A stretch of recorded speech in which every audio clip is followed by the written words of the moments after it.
How's it going, everyone? Thanks for tuning in. This is a 2016 Imagine 2800 BH by Grand Design. This was the first year that they put this model out. As you can see, it has the previous front cap on it versus the painted one they now run. I want to do a quick walk around on this. I'm going to show you everything that we've done to it, what it's equipped with, and I'm going to show you the good, bad, and the ugly to it as well. Any minor imperfection, I want to represent this unit as I would want it represented to me. So if I know about something, I'm going to show it to you in the video, and maybe that's not the best sales strategy in the world, but I believe in being honest. So I'm going to start up here in the front. The sale does include a ProPride 3P hitch. Probably had the hitch now 6 years. Last winter, all the bearings and seals and everything were redone. Obviously, we put a paint job on it as well, just to keep it fresh. The over center latches were replaced. If you're not familiar with this hitch, I suggest you do some research on it. It's a fantastic hitch, especially if you're pulling this with a half-ton pickup. Hitch new goes for about 2,400 bucks. Up here on the front, we do have a level mounted to it. Really nice because you can rotate this and it'll tell you how many blocks you need to go up on one side or the other. The wiring has been extended to allow for that front hitch. Power tongue jack, two 20-pound propane tanks. Two 6-volt deep cell batteries are here in the front as well. We'll get into that a little bit more, but this unit does have a solar system on it. Snap-up brackets for the ProPride hitch. Was not happy with the jacks that elevate up, and the reason being is that they take this load and they put it up here, and when we had this on a previous trailer, I just didn't like that strain. So when we bought this trailer, we decided to go with snap-up brackets instead.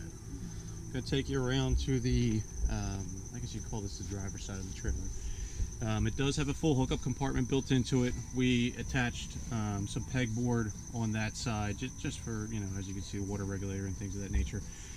With the solar system, I'm going to try and get my camera to come up here.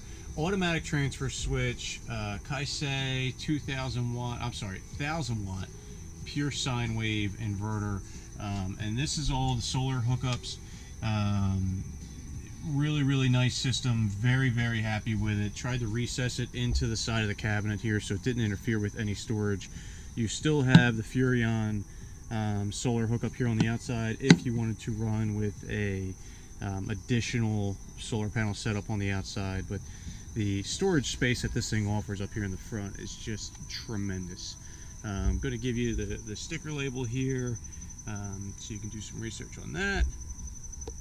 As far as running gear goes, we have BAL low pros on all four corners, and we have BAL lock arms on this corner and the opposite corner from this, and I've actually just welded two little pieces of metal just so I didn't have to get out a wrench and tighten those things every time. And I got to tell you, that makes a wonderful difference as far as the stability and the shaking that you would typically get inside the trailer.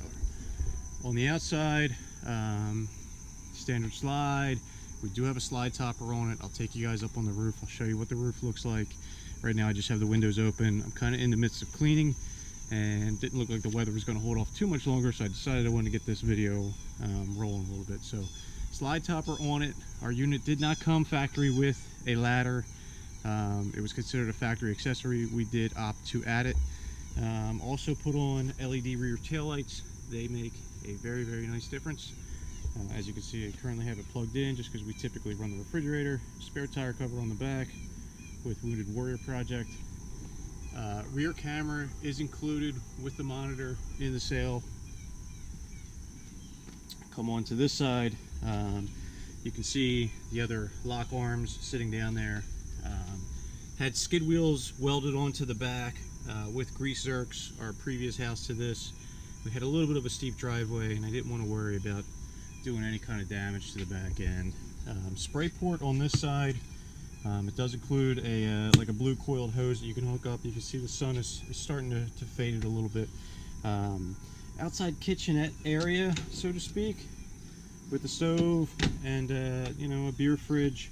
I will show you, we did leave a bag of ice. I'm not sure if you can see that or not.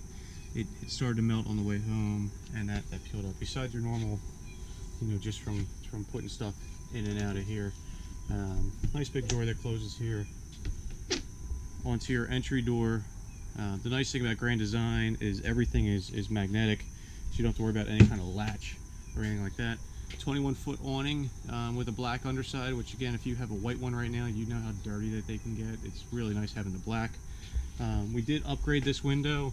It's a clear window with a tinted outside. It's really nice to not have that frosted piece of glass in there. So speakers have the LED lights in the background, and I think that should pretty much sum up the outside. So let's go inside and I'll give you a quick tour in there. Alright, so here we go. We're going to start in the back end of the unit. My unit has been converted to a single bunk unit. I still have all the parts and pieces to convert it back. However, we have a 2-year-old, and this was more feasible for us to use rather than have something on the floor space. These are nothing but planks of wood that have been stained to match, that take up where the factory bunk would lay. We did order these trim pieces from Grand Design just because the other ones didn't line up. And same thing with a couple of the back moldings as well. So very easy for me to convert it back. I will show you one minor little scratch in the ceiling panel. Like I said, if I'm going to show you the good, I'm going to show you the bad as well. There is a scratch here in the wall and a scratch here in the wall. Now I do have what they consider seam tape in my garage that I will cover that over with seam tape. 2 110 outlets, 2 LED lights. Again, if you're not familiar with this floor plan, when the other bunk is in here, this portion will flip up and allow bicycles and larger items to come in. Shoe kickoff down bottom there. You have more storage up top. Control panel is outlined as such. LP liquid propane tank monitors, trimetric monitor, and solar charger for the solar system that's on it. Kaisei remote switch for the inverter. The nice thing about the automatic changeover is if you have a CPAP machine or something like that and the power were to go out in the middle of the night, the inverter automatically would take over the responsibility and you'd be running off of your batteries. And as you can see, my batteries are currently at 95% full. Then you come up to the factory monitor, battery fresh, black gray, you know, your awning extension. This does have gas and electric for the water heater. Both of them work. Slide in and out. We have upgraded the TV. This is a 40-inch LED Insignia 1080p. Really nice picture. Really fills the space quite well. Just want to see if it'll come on here. And of course, I'm not getting anything off of my antenna because it's not on or up. But it does work really nice. Behind the TV, because this mount does come out, it's on an arm, it can kick over.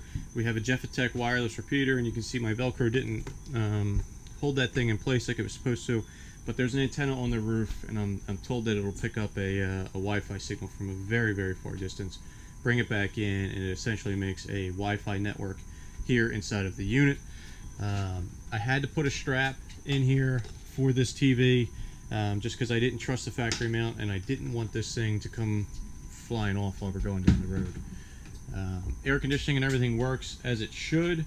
Norcold refrigerator has been fantastic for us. We just keep your basics in there when we're not camping. Same thing with the freezer. Bacon, hot dogs, things of that nature. Stainless steel stove topper that we added onto this unit. Love the upper cabinets in here. They're really deep. They provide tremendous storage. Sorry you guys are seeing all my stuff, but Simple Human paper towel holder. Again, it's nice because it's not like one of those unroll models that just allows the stuff to go flying, so when you get to where you're going, your paper towels are still in place. We did add countertop extension here. This is coming standard on the new ones. However, it wasn't standard on ours in 2016. I will show you the inside. The backer board that I did use, I did not paint. Other than that, kitchen and living room for the most part are standard and stock. This is a tri-fold sofa. We'll head into the bathroom. Our bathroom does have a door lock on it.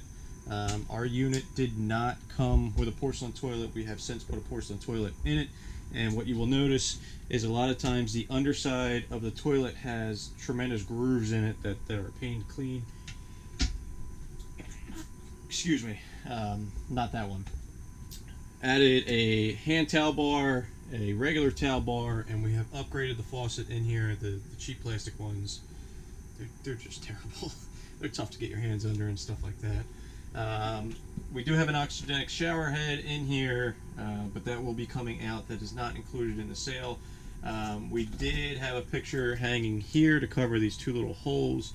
There was a hook here. I will replace the hook, and obviously these are just 3M command strips. That'll come off nice and clean. So that will be done before anyone takes delivery of the unit. There is MaxxAir covers on top of the roof, as well as the vent fan that comes standard in the bathroom.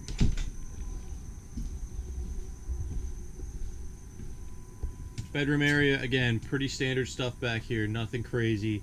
24-inch TV is included with the mount that you see. In the ceiling, we have upgraded. This is a, I hope the camera's going to get this, and it's going to do all kinds of crazy stuff. Went to a MaxxAir thermostatically controlled fan, which is really nice. It has in and out, and again, there is a vent cover up on the roof for that as well. The mattress that we currently have on in here is a very nice one. Still have to talk to my wife and see what she wants to do with this one. It's extremely clean.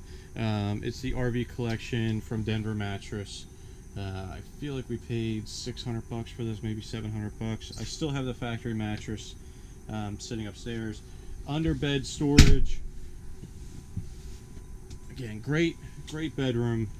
Plenty of space. You have a solid pocket door here that comes out, which actually works pretty well for deadening sound. I mean, obviously you're in an RV, you're in 200 square feet of space.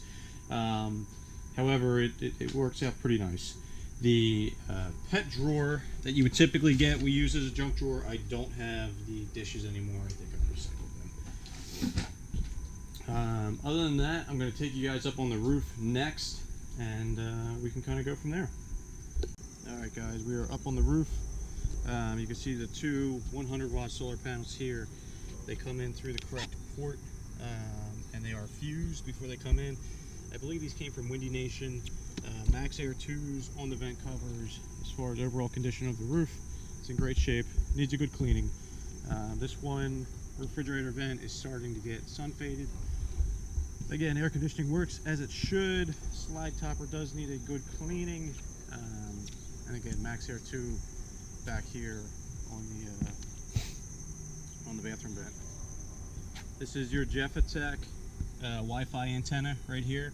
It's on the factory bat wing, so when you go up with the factory bat wing, so does that. And again, correct panels were used to make entry into the roof with the cables.